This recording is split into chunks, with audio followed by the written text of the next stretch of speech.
Do some racing now. As a big weekend ahead at Evergreen Speedway. Saturday, it's the 15th annual Mark Galloway Cars Tour 150 Shootout, and they've got a big name in town. We've got a big name on this show right now. Great to have former NASCAR champ Kevin Harvick with us today. He joined us from Monroe. Kevin, first of all, thanks a lot for taking the time to visit with us. No problem. Thanks for having me. Hey, listen, I know you've stayed busy over the years. We know you own a racetrack, Kern County Speedway in California. How fun is it racing in the Northwest? Well, look, when I was a kid, the Northwest Tour and the Southwest Tour were all very well structured, and you saw a lot of kids and people have the opportunity to go and show their skills across the country and move up the ranks. And that got really disorganized over the last 20 years. And to come back to the Northwest and reorganize that with the Cars Tour and be a part of the growth and everything that has come with this has been pretty fun to watch. And the amount of fans and competitors and people that have been so enthused about everything that is going on up here has been really rewarding, and B, pretty encouraging to see the health of racing, especially in this region. And I would consider this probably one of the most competitive regions in the country. We race all over the country with everything that is happening right here, right now. Well, Kevin, we here in Seattle are very grateful to have you up here in the Pacific Northwest. Can you give us some thoughts about racing at Evergreen Speedway, and really how did this come about? Well, I ran my first race at Evergreen Speedway, I believe it was 1995-ish, in the truck series. So I've been here before, and when the trucks used to come here, the NASCAR West Series used to run a lot of races here, and so I actually ran the race, the Galloway race here last year. Doug Hobbs and everybody here at Evergreen Speedway was a believer in trying to reboot the regional short track system and get the Northwest involved. And this race 1 year ago was the first time that we put the Northwest and Southwest competitors under the same rules in probably 15 years. And I think that how that was received by the fans and competitors was very good. So we kept going. And, now it's got its own structured region here in the Northwest as part of the Cars Tour and everything that we do across the country. So, yeah, I like racing, and to be a part of something that helped me as a kid so much develop and be able to have the opportunity to go forward has been fun to try to put all that back together. So I guess I just a glutton for punishment to try to give myself too much to do at this point. I'm supposed to be retired, but I like racing, and it's fun, and being around the people is what I like the most, and trying to give back to something that gave me so much. Now, you said you love this thing. You love racing cars, and you've got your son involved in this. Your son now is racing, and you've had an opportunity to race head-to-head against him. How exciting has it been to see your son out there and have an opportunity to race against him? Well, that part is, when I retired in 2023, that was really never part of the plan. That was, he was doing his own thing from a racing standpoint.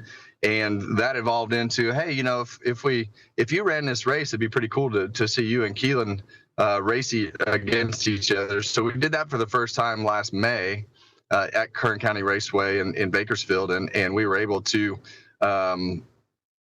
see that it had some value to go with it, and I had a pretty good time. So you're able to get that on the track conversation live at the same time, driving the same cars, doing all the same things, and that is pretty valuable. And so the racetrack is fun. At home, he's still just a 13-year-old kid that doesn't want to get out of bed and does all the things that normal 13-year-old kids that drive your parents crazy all the time. So we fight that and balance that with getting to do something pretty extraordinary on the weekends and what he gets to do on the racetrack. So overall, it's a pretty positive experience, and so that part as dad is fun. Yeah, I bet. Hey, listen, I want to give you a chance to talk about this big event this weekend. How many teams will compete at Evergreen Speedway for the Galloway 150 Shootout? Well, I think the forecast right now, it's supposed to be pouring down rain, and it's just a little bit of clouds and pretty sunny outside here at the track. So I think we had 42 or 43 on the original entry list. Rain scared a few of them away, but we'll still have a full field at 36. So that's as big a pro late model field as we've had just about anywhere in the country. So that's a great car count, and you look at the Mark Galloway 150 that the Hobbs family has put on since about 2011.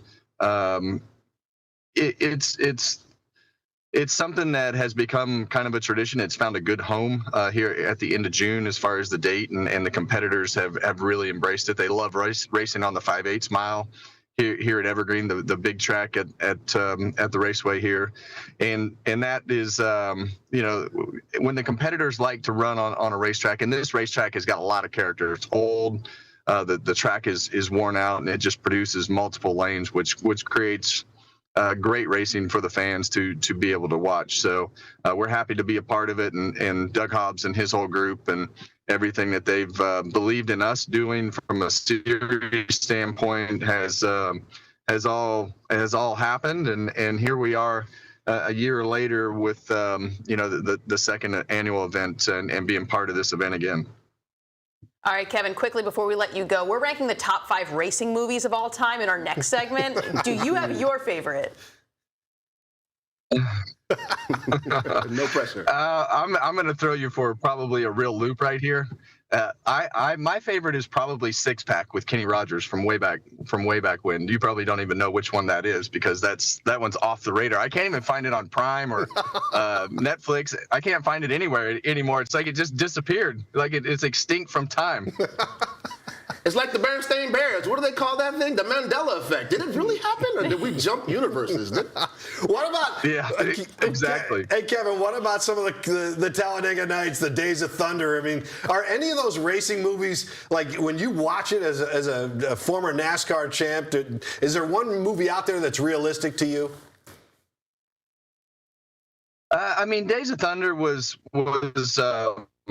really good. I think F1's done really good with their movie that they put out last year, the year before. But Days of Thunder, I probably enjoy that more than I do Talladega Nights, just because I don't know. Talladega Nights was fun if you can have the right mindset of hey, you're not a racer, just watch this comedy and have fun with it.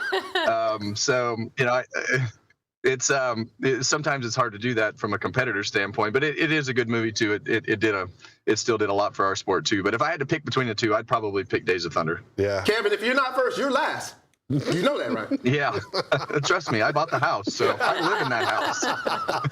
Oh, man, we really appreciate your time today, Kevin. Thanks a lot for joining us, and have a fun weekend up there at Evergreen Motor Speedway.